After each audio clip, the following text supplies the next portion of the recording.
श्री स्वामी समर्थ. नीतीपासून नियतीची निर्मिती होते. नीती म्हणजे एखाद्या व्यक्तीची एखाद्या कार्यामागील उद्देश, त्याची वृत्ती, त्याचा विचार.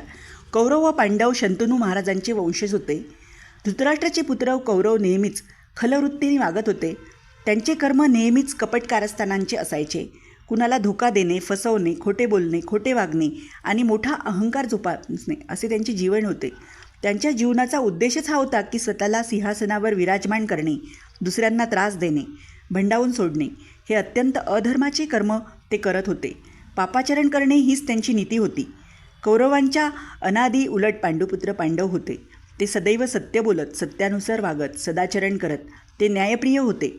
त्याग आणि परोपकार करणे ही त्यांची वृत्ती होते. इतरांचे रक्षण करण्यासाठी ते आपल्या प्राणांची सुद्धा पर्वा करत नसत. धर्मावर त्यांची अगाध आणि दृढनिष्ठा होती. त्यांची नीती धर्मावर आधारित होती. याच नीतीमुळे व त्यांच्या सदाचरणामुळे त्यांच्या नियतीची निर्मिती झाली.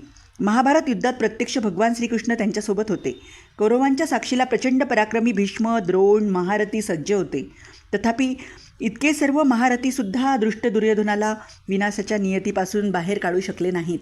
पांडवाची नियती धर्माच्या दृढ आधारावर स्थिर राहून विजय प्राप्त करण्याची होती. नियतीला अनुसरूनच कौरवांचा विनाश झाला आणि पांडवांचा विजय झाला.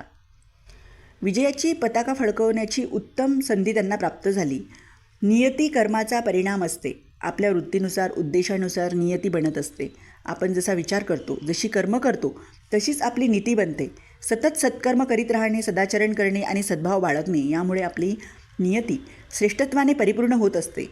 जर आपण सर्वजण सत्कर्मामध्ये प्रवृत्त झालो, सत्कर्म करू लागलो, तर आपले राष्ट्र विश्वगुरू बनण्याची वाटचाल करू लागेल. त्यासाठी आपण सर्वांनी आपले आचार, विचार, भाव आणि उद्देश श्रेष्ठ बनवले पाहिजे. आपला भाव, कर्म, उद्देश यांच्या आधारेच आपली नियती बनत असते.